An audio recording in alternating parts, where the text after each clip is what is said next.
It was called An Evening with Eric Clapton and his band, with special guests Stevie Ray Vaughan and Double Trouble, the Robert Cray Band featuring the Memphis Horns, August 25th and 26th, Saturday and Sunday, 5 p.m., Alpine Valley Music Theater in Wisconsin.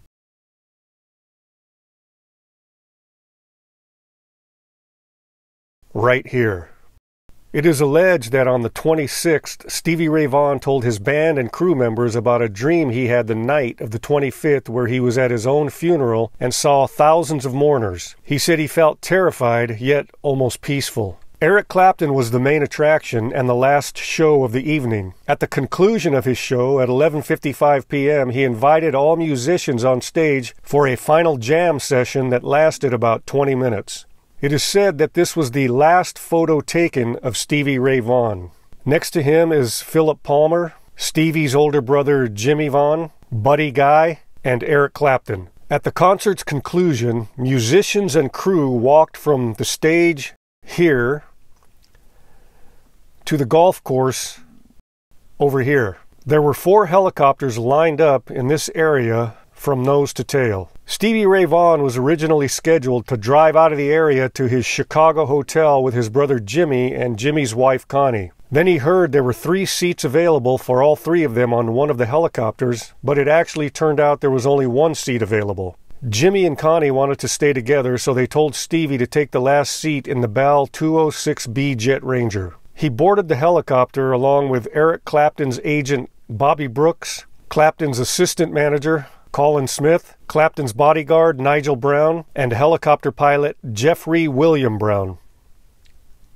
A member of the Buddy Guy Blues Band was on one of the 4 helicopters. He said that the fog and condensation sticking to the helicopter's exterior windows was thick when they took off. He said they kept wiping the glass bubble on the helicopter, and after they got up about 10 feet, it fogged up again and they couldn't see. He said he turned to Buddy Guy and said, "This is really bad," and Buddy Guy looked at him and said, "I hope they know where they're going."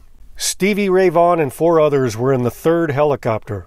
The first helicopter lifted off about 12:40 a.m., followed by the 2nd helicopter, then Stevie Ray Vaughan's helicopter. The date was Monday, August 27, 1990. All 4 helicopters were headed for Midway International Airport in Chicago, Illinois.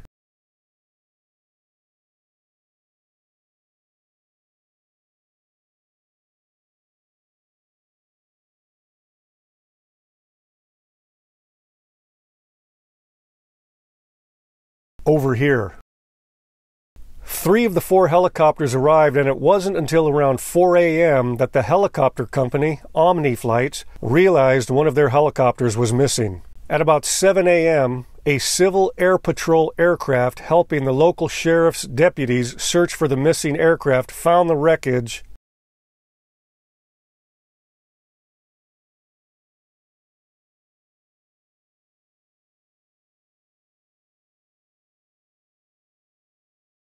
right here.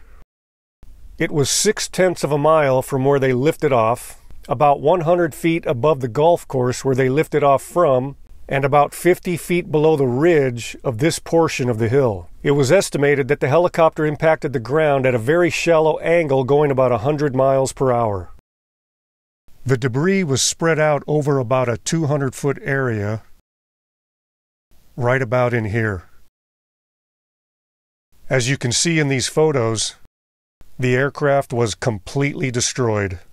All 5 occupants were killed instantly. Investigators said that it occurred so fast they never knew what happened.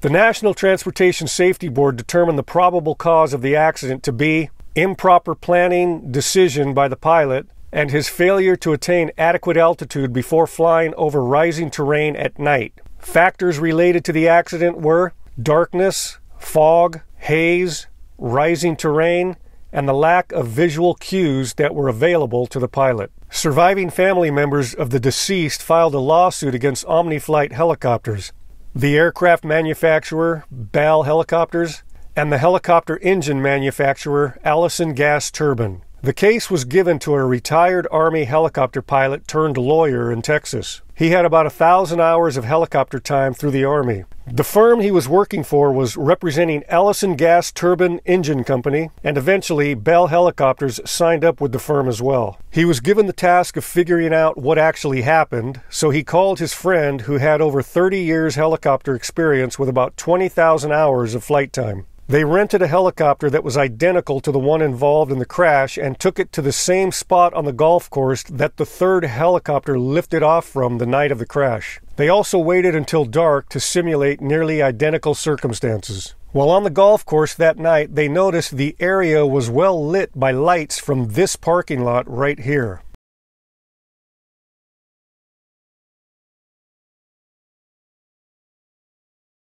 They lifted off and went over the top of this parking lot. Once over the top of it, the glow from the lights could not be seen, and it was as if they flew into a pitch-black hole. The ski slope hill was high enough to block out the lights from the city to the south and southeast. There was no visual reference to tell where the ground stopped and the sky began. It was pure darkness. As a result, the pilot immediately transitioned to instrument flying, but told the lawyer helicopter pilot passenger to call out the horizon when it came into view.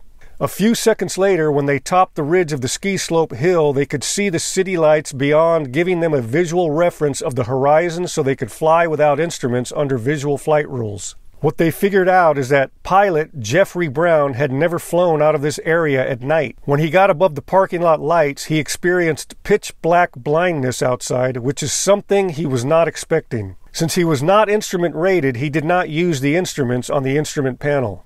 Helicopter controls are extremely sensitive, and without realizing it, as he stared into the darkness above the parking lot, he applied a slight, unnoticeable pressure on the cyclic that banked the helicopter to the right and stopped his climb. Just a few seconds later, instead of clearing the hill, he impacted the ground 50 feet below the ridge on that portion of the hill. He probably never knew anything was wrong until less than a second before impact. By then, it was too late. It was not the fog that caused the crash, even though low patchy fog clouds were rolling through periodically. It was the darkness, his unfamiliarity with the area at night, and a slight, unnoticeable turn to the right. Family members of the deceased filed lawsuits against Omniflight, which was the company that assigned Jeff Brown as the pilot. Jeff Brown was not instrument rated in helicopters, but that night was categorized as VMC, which means Visual Meteorological Conditions. This means Jeffrey Brown was legally qualified to fly that night. It was only because of those few seconds of pure darkness that he was not ready for what caused the accident. In the end, Omniflight settled for an undisclosed amount, which ended up being in the millions. So there you have it, right here on the Forrest Haggerty channel. A brief explanation of the helicopter crash that took the lives of Stevie Ray Vaughan, Bobby Brooks, Colin Smith, Nigel Brown, and Jeffrey Brown.